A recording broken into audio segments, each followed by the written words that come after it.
Hi, this is Donniel Hartman and Yossi Klein Halevi, and this is For Heaven's Sake.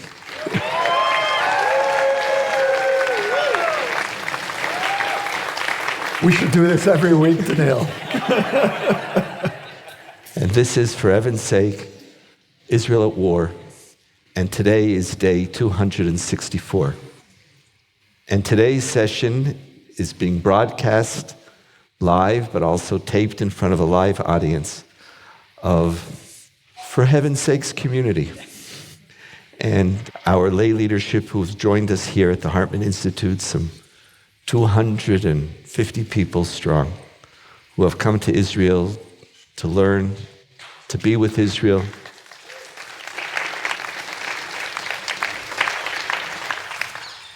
And it's really an honor. Can I speak for both of us? I think you can. For my friend Yossi and I to be in front of you. And today's podcast is sponsored by also one of my closest friends in the world, one of my most long-standing partners, Bob Kogod. And tonight is also under the Robert P. Kogod, but I know him as Bob, annual lecture. Sure. Our theme for today is Israel's morning after. So much attention is spent on what is the morning after going to look like in Gaza? How do we bring the war to an end? What does it look like? How do we bring our hostages home? What is the closure that Israel needs in order to feel that some of the rupture and destruction of October 7th has been repaired? The world is looking at Gaza. How do we bring it to an end? What does it look like? How do we give it a new future? But today, you and I decided that we don't want to talk about the day after in Gaza. We want to talk about the day after in Israel. What is Israel's day after? How do we change? What is our society going to look like? And what is our country? Where do we need to go? Where can we go? And so let's begin our conversation. When you think about Israel's day after, what are some of its key elements and components that, like we Jews always try to think about tomorrow. So what's your tomorrow? What does it include? Where does it go? The prerequisite to my tomorrow, which is really another way of saying the prerequisite to the beginning of Israel's healing, are really, I'd say, twofold. The first is whoever is left alive among the hostages returns home. And the second is that this terrible government is brought down. We have new elections, and we have a unity government of some fashion that comes in. And we can discuss what that unity government might look like. But that, for me, that's the prerequisite for the morning after. There is no morning after that you could even talk about. No. Unless those two are there. No, this government cannot bring us into the morning after. And if the hostages aren't home, it's an open wound. We're still in Gaza. We're still in October 7th. We're still in October 7th. So those are the two prerequisites. Now, what the beginning of a morning after might look like is, first of all, the makeup of what this government would be. Some configuration resembling the previous government, with adjustments. I could see parts of the Likud joining that government. There's a real restlessness now that's beginning to emerge. I could see the Likud splitting. To my mind, Ben Gvir has to be as far away as possible from positions of power. And I would say that in the next government, and I'm not speaking about the government after, the next government has to be without the ultra-Orthodox parties, because the changes that have to be made in Israeli society include their community very deeply, and we're beginning to see that happening now. And one more point. So far, really, what I've talked about is more, let's say, structural changes that have to happen. There's a substantive change as well, and that is beginning to rethink the way in which policy is made, in which one half of the country tries to impose its will on the other half. And this is an Israeli tendency that goes back to the 1990s. It goes back to the Oslo process, when the Labor government had the smallest majority, and then it lost its parliamentary majority, and through various parliamentary tricks, I think it included a pass. Mitsubishi giving a car to somebody. To someone from the right. Yes, they bribed. They literally bribed. Gave him a Mitsubishi. That was considered a good car back then. Goldfarb's Mitsubishi. It's a whole concept. And I hate to think what it would be like today. But how do we change the way in which we make decisive changes, whether it's questions of peace, borders, territory, settlements, whether it's a question of judicial reform, and whether the mechanism would be a referendum or a serious parliamentary majority rather than a majority of one, which is currently the case. So these are some of the elements that I think are really essential in just laying the ground for the healing that needs to happen, and then for rethinking the ways in which we relate to each other. Can I challenge what I think is a little contradiction?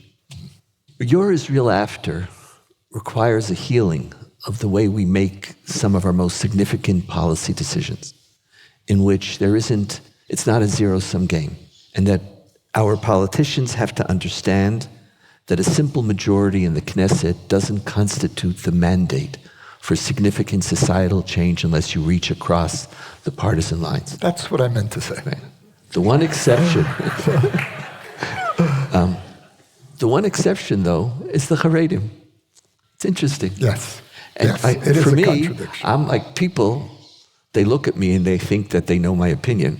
How are we going to heal Israeli society unless we deal with 10, 15% of our country? We all have this one group that it's easy to dislike.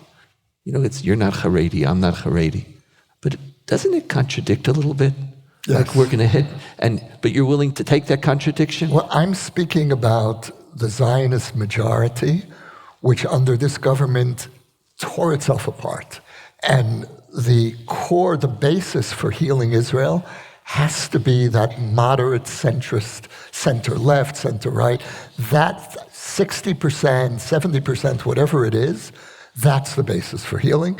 And how do we draw the Haredim, the ultra-Orthodox, into, at least part of the ultra-Orthodox, into that process of healing? It's so interesting, because why can't we have a coalition which includes Haredim and includes Israeli Arab Palestinians? But people could join a coalition and know that they're joining a larger coalition, and from the beginning, not everything they want they're going to get. Like, why can't we say to the Haredim, I want you in this coalition. I want to look after your society. You're one of my citizens, just like every Israeli Arab Palestinian. I have an obligation to them. They're my citizens. So are the Haredim. Now, I happen to personally believe that a forced draft of Haredim will never work. I think it'll never work, and it will just create this faux sense of unity amongst the non-Haredim. All of us together, we have somebody that we could hate. It's not going to happen. We're not going to go into the study halls and drag these people out. We're not going to do it, and they're going to. I just read today that they raised $100 million, even though that's nothing compared to the amount that they get. It's the beginning. Abroad. Right.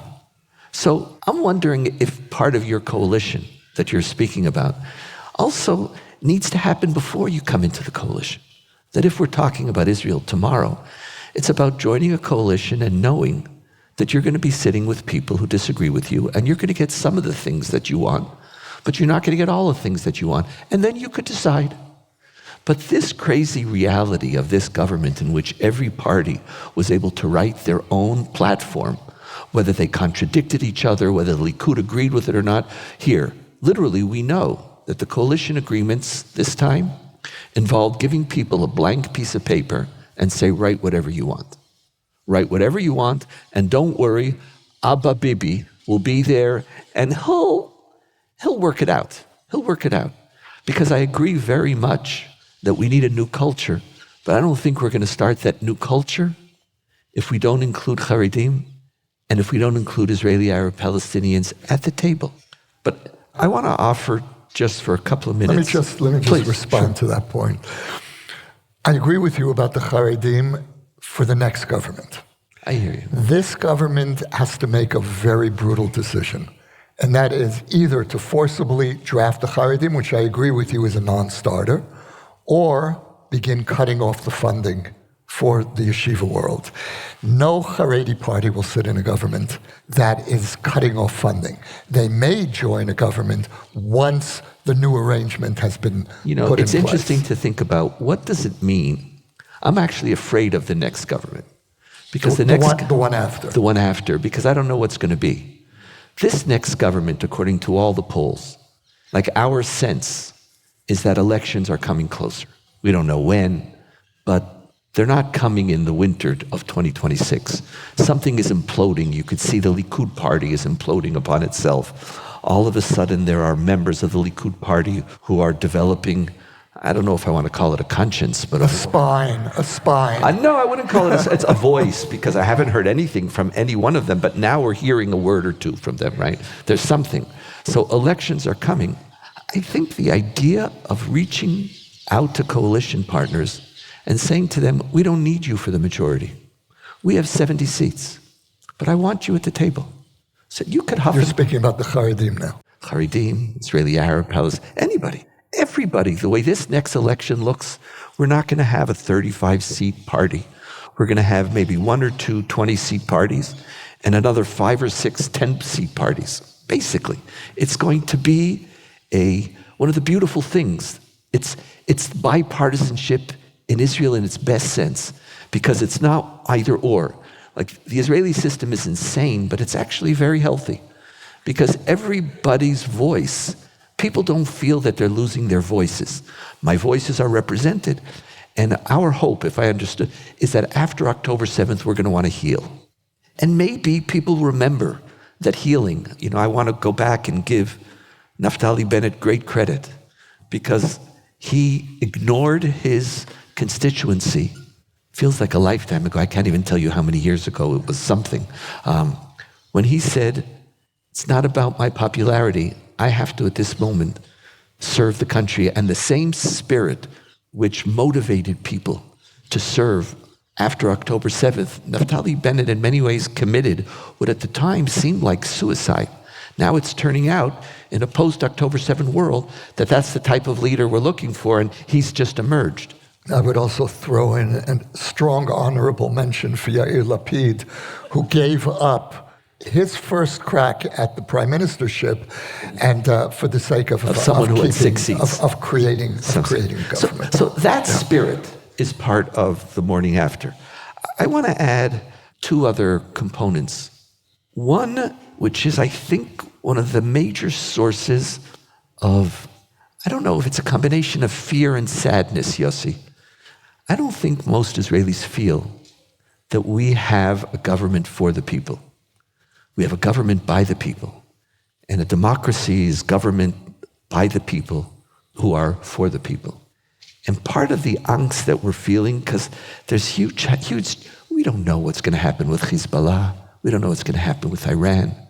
We don't know what's happening with the United States. There's so many tensions. There's so many pressures. Like, you open up the news, and as I'm obsessive about following. I can't even count how many newspapers I follow, or whatever they're called, websites. I'm like dizzy sometimes. You just sit and listen. There's this onslaught, just like the drones. The drones are coming. How many? There's an onslaught of issues every single day. And there is a disquiet in this country because it is not a government for the people. It's a government which wants to maintain its own survival. It's a government which has other agendas speaking to themselves. But the majority of Israelis, the vast majority of Israelis, there's even 50% of those who voted for this government want a new election, not to speak of the 90% who didn't vote. Israel needs a government for the people. And I think I have never experienced in my lifetime a moment of such momentous challenges in which I wasn't sure that my government was for the people. And part of my morning after, we need that tikkun. And it's the next government, it almost doesn't matter. It does matter, but, but let's assume it almost doesn't matter who wins, even though it does. And we know more or less what the numbers look like. People have to feel that to be a public servant is to be a shaliach tzibor, is to serve the people. I think it's a beautiful point, and really just to sharpen the problematics of this government. First of all, what we're envisioning is a resurrection of some form of unity government. And the next government will likely be left, center, right, some form, in some configuration. This government is the most homogeneous that we've ever had. It's right, furthest right. And also very self-certain. Like they're very comfortable. They're all looking after. That's why the Haredi vote was such a challenge, because this is a government in which we're there to serve each other in many ways. And this is the first time since this government was formed that we're beginning to see some cracks. And that's really significant. Yeah. The other thing about the nature of this government is that it's a convergence of political extremism, corruption, and incompetence, sheer incompetence. The civil service is falling apart, something that we're not even paying close attention to. Since we have a live audience, let's not depress them too much on the first episode. But the good news is that the change is coming. Change is coming. And we have hit, with, as far as governments go, this was rock bottom. I want to add one other component of this day after that I'm thinking a lot about. And it grows out of the unity government idea, which, you're right, everybody, there's even movements now, political movements, whose major aim is the only government we want is a unity government, which is, it's such a strange concept. Here you have elections. Someone's running to win, and we want Israelis to run so that we all win, which is just an interesting concept. That most of us win. Most of us win, fair enough. But you're correct. But there's one thing that I want to caution. I know we're going to have to think about this, Yossi, because it's coming. One of the features of a unity government is that for the sake of unity, very often it doesn't tackle some of Israel's most significant challenges. Because if we're disagreeing, it's consensus by making sure that the other issues just don't rise. We don't talk about it. So the last unity government said we're not going to talk about Palestinian sovereignty, ending the conflict. We're not going to do any of that. And Meretz could sit in the government. The left wing. The far left, because it wasn't on the table. I think post-October 7th, for me, one of the most important lessons of October 7th is that we can't stay and continue to stay in a status quo as a people. We can't take the most significant questions and challenges we face, whether they're internal, state and religion, religious pluralism, diversity, tribes, Israeli Jews, Israeli Arab, Palestinians, the West Bank, Gaza, Iran, whatever it might be. These questions are questions that we seriously debate as a society. So what are we going to do? We're going to join a coalition, which will be a unity government for the sake of the people. And how are we going to respond to some of these questions? And our answer will be, we're working on unity right now. And I appreciate it. We're working on a government that's serving the people. But there has to be a larger telos beyond unity and beyond serving the people, leading the people, asking, Israel tomorrow needs a unity government. But unity governments are often remarkably unimaginative. One of Netanyahu's greatest advantages, and as you know, I never voted for Netanyahu, but I had a very, very profound respect for him up till the last 3-4 years. And his greatest ability was that when a critical issue for the future of Israel arose, he said, I'm taking the lead, and it doesn't matter who voted for it or cared about it. This is what we need to do, and that's what we're going to do. And people followed him, and the people trusted that he would do that. Now, a unity government, by definition, doesn't have that type of leadership. Let's say it's a Bennett, whatever it might be. Bennett's going to sit together. Now everybody's making a list, And it's a list of 30 people, all of whom want to be number one. It's this, good luck. If he could succeed in negotiating that, he can negotiate anything in the world. But, because you have Bennett and you have Lieberman and you have Saar and you have Yossi Cohen, and now you might have a whole bunch of people who realize that the Likud post Netanyahu is just going to be like Labor, and it's going to maybe get 5, maybe 10 seats. So then why would I stay there? And you're going to have a list of people, all of whom want to be prime minister. And then what are we going to get? Right now, Yossi, there's my lesson of October 7th is we can't go back to status quo life. See, I agree with you. The question is, what are the areas where a unity government, again, in some configuration, can move forward, can really start to change the reality here? And what are the areas where it can? So on this, let's go to the second half. And now, for me as a rabbi, this is a fantasy, because we're going to pretend that we're political pundits. You're a little better at it than mine, but now I'm not going to talk about the portion. I can pretend to be a rabbi. It's true. We're not going to do the portion of the week and why the events that are occurring speak exactly to what's happening. And it couldn't have been next week. Let's put on crystal balls, and maybe it's hope. It's not just fantasy. I don't want us to fantasize, but realistically, as people who have been following and are really studying what's happening. I'm not saying nobody knows.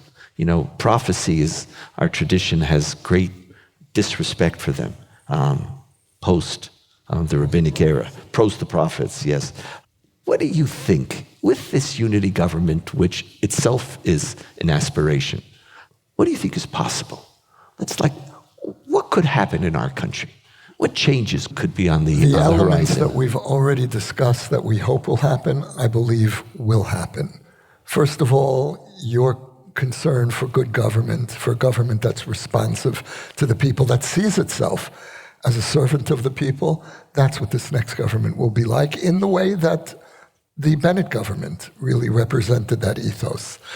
My hope for a government that will change the ground rules in the relationship of the ultra-Orthodox to the mainstream, I believe that will be at the top of the agenda. What do you think they're going to do? What is achievable in your mind? To drastically reduce the funding. Funding. Yeah, that's how this is going to work.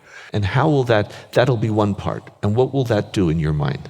At the same time, one has to offer alternative funding for training, for re-education, preparing young people for the workforce. You can't just simply cut off the funding. You're going to have a vast crisis on your hands. The community will go hungry.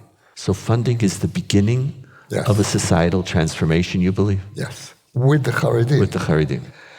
The other piece is, and this is something you and I have talked about in previous episodes, which is there is need for judicial reform. We all know it. It can't be under the gun. It has to be through consensus. And I would hope that this government's response to the attempted judicial coup of the previous government is to initiate thoughtful judicial reform. But notice that all of the changes that I'm speaking about are domestic. I'm not talking about the Palestinians. I think we're going to go up against a brick wall there. But there's one final factor here, which you touched on a little bit. You mentioned in passing Hezbollah, Iran. I want to put that front and center. Because assuming that the war in Gaza will wind down, and it's not the war in Gaza, it's the first phase of the Israeli-Iranian war. And the next phase, which I think is inevitable, will be with Hezbollah. And the reason I think it's inevitable is because we have 100,000 Israeli internal refugees who will not be able to move back to their homes until Hezbollah is removed from the border. This is the first time in Israel's history where we have a security zone, not over the border, but within our borders, in the north. And that situation is untenable.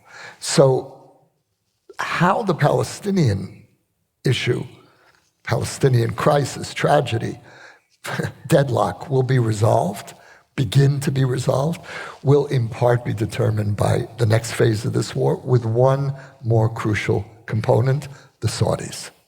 The war with the Sunni world could be winding down if the Saudis genuinely step up, and the war with the Shiite world could be replacing the Israeli-Sunni war. There's something that you taught me.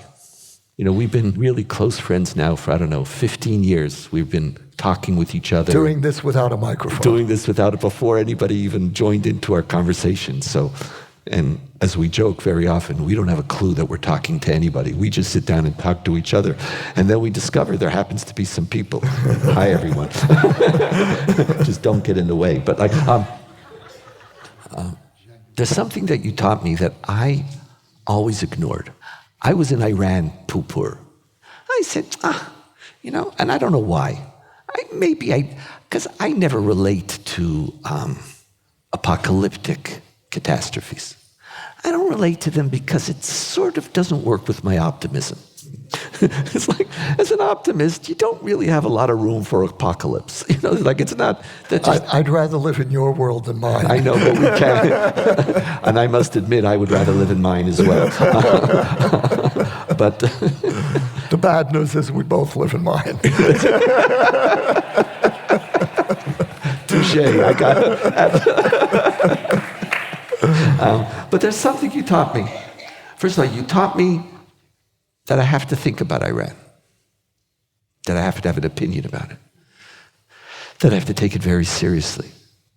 And you said, I think, before almost anybody, that the greatest danger facing the state of Israel is Iran. And I was living in a world in which every danger we face is manageable. I was the full Zionist. You were more a post-Holocaust Jew. I was the Zionist who believed we can do whatever we need to do, and let's stop worrying. So first, you put Iran in my consciousness. And now, the reality is nobody doesn't have Iran in their story. Nobody. So it's not some great innovation like I've had a great enlightenment. Everybody knows that's there. We're feeling it every day.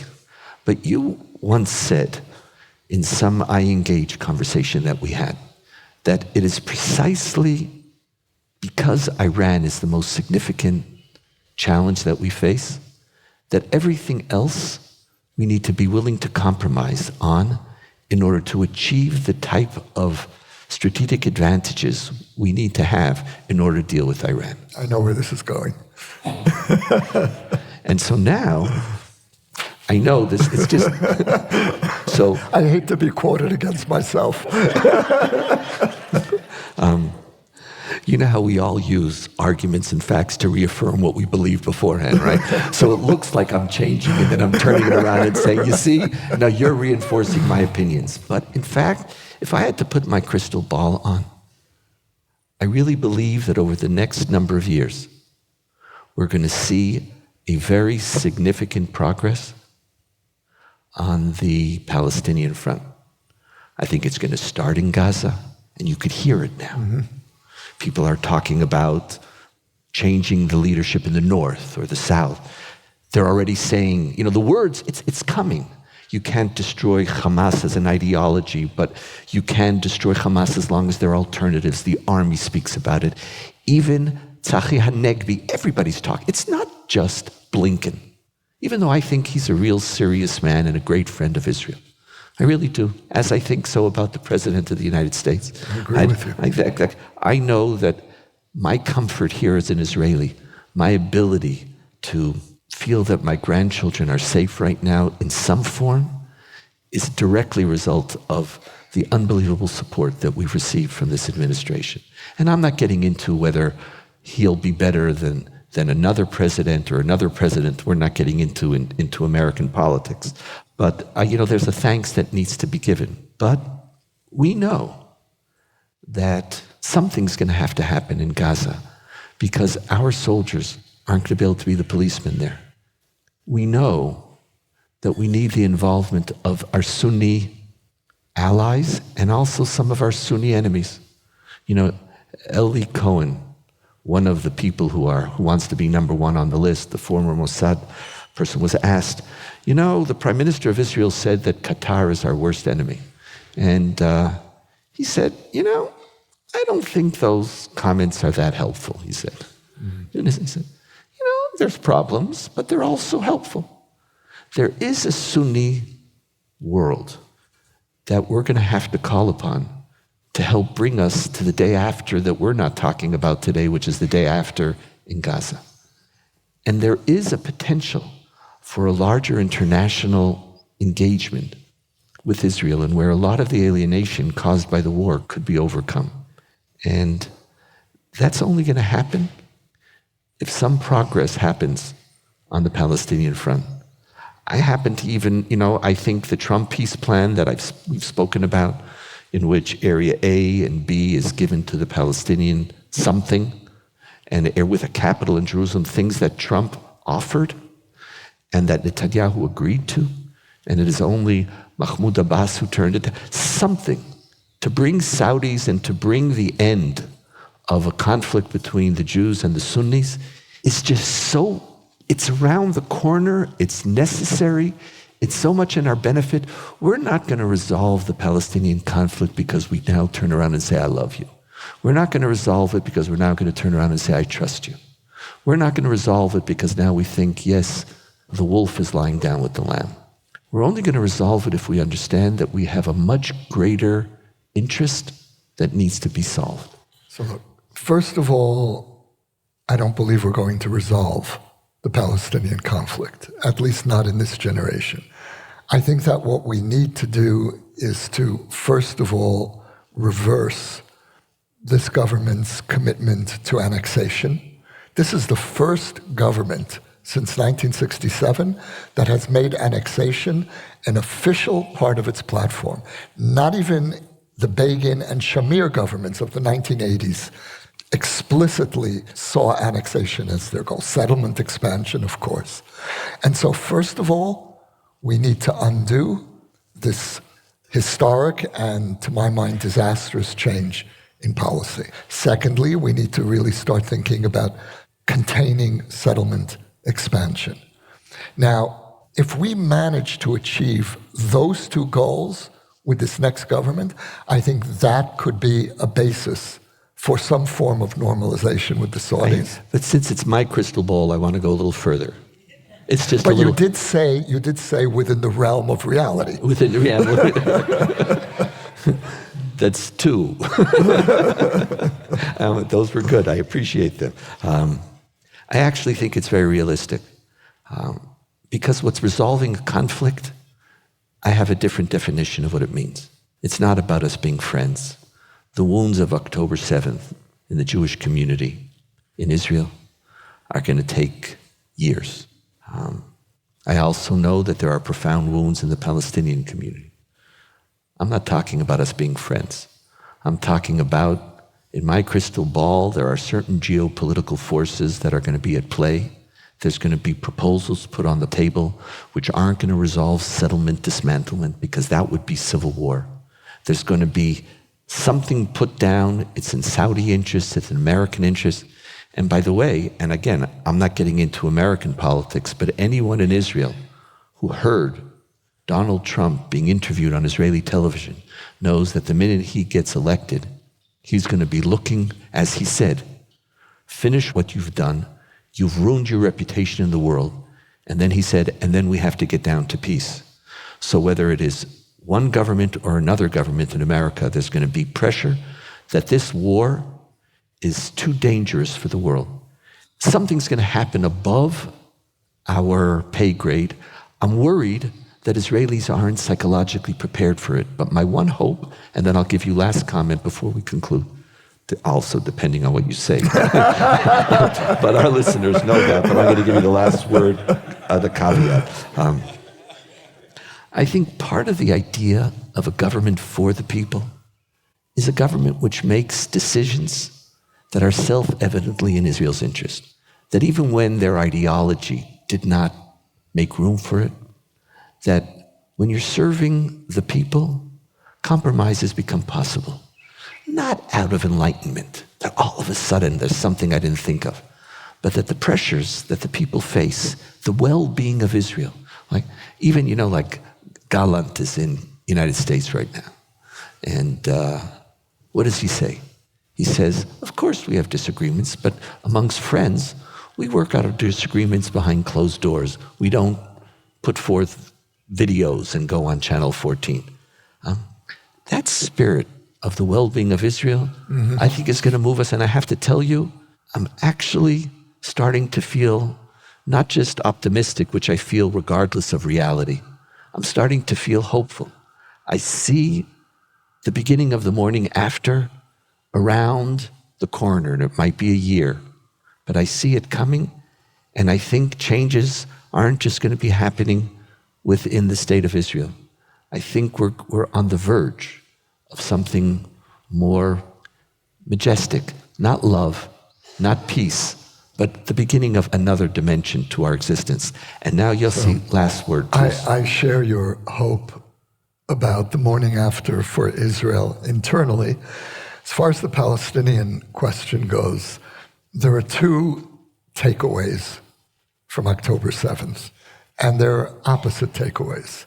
The first, which is virtually consensus today among Jewish Israelis, is a Palestinian state, you've got to be out of your mind. We're not going to duplicate Gaza on our most sensitive border, which is the West Bank's border with Greater Tel Aviv and Jerusalem. I speak to friends on the left, that's what I hear. And you can imagine what people are saying center-right. There's a second takeaway, which is the opposite, which is that maybe Sharon was right. Prime Minister Ariel Sharon, who took us forcibly out of Gaza. Imagine if we were still ruling 2 million Gazans. October 7th would be a permanent part of our internal reality. We would be internalizing the conflict. And so I don't think Israelis are there yet with that second takeaway. But depending what happens with Iran, depending what happens with the Saudis, the second takeaway could begin to make sense. And I also hear a shift, in our conversations over the years, in your saying that you're not really looking for peace in the sense of reconciliation. It may not be that, at least not initially. That could take time. At least not initially. And so the question really is, can we go for the second October 7th takeaway, which is these two peoples cannot live together in one political framework. That was Sharon's insight. Sharon built the settlements in Gaza. Sharon's vision was annexation, and he returns as an elder statesman, as prime minister, and realizes it's not going to work. And he has the courage to dismantle the settlements that he himself built. We forget that. What an extraordinary moment that was. I'm sorry, I cut you off. I still have the last word. Yeah, you have the last one. Go. But if you want to say something before my please. last word. No, you get the last, and then I'm going to give you a surprise. So the question really is, first of all, is that second takeaway still viable? And I think that if we reframe it for Israelis, not in terms of peace, but in terms of separation, which brings us back to the Yitzhak Rabin understanding of what a deal would look like. Rabin didn't speak of peace. He spoke of separation. Shimon Peres spoke of peace. These were two very different approaches. And so that combination of a return to a different conception of a relationship with a Palestinian entity, I can't be any more cautious than that, and at the same time looking at the wider geopolitical map and thinking of what are the changes that will force us to perhaps come to that conclusion. Since I promised you a last word, I won't speak. I'm going to let our colleague Tal Becker speak, who has joined us as Vice President of the Shalom Hartman Institute.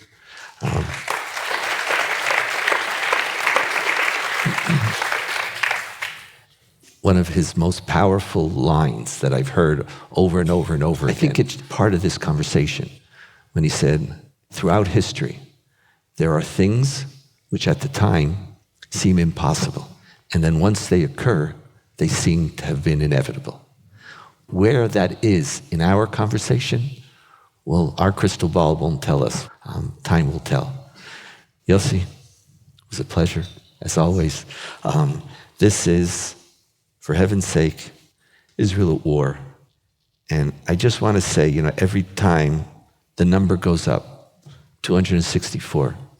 And it's not just 264 days since the war started. It's 264 days in which our hostages are still not home and in hell. And may that change in the very, very near future. Amen. Thank you.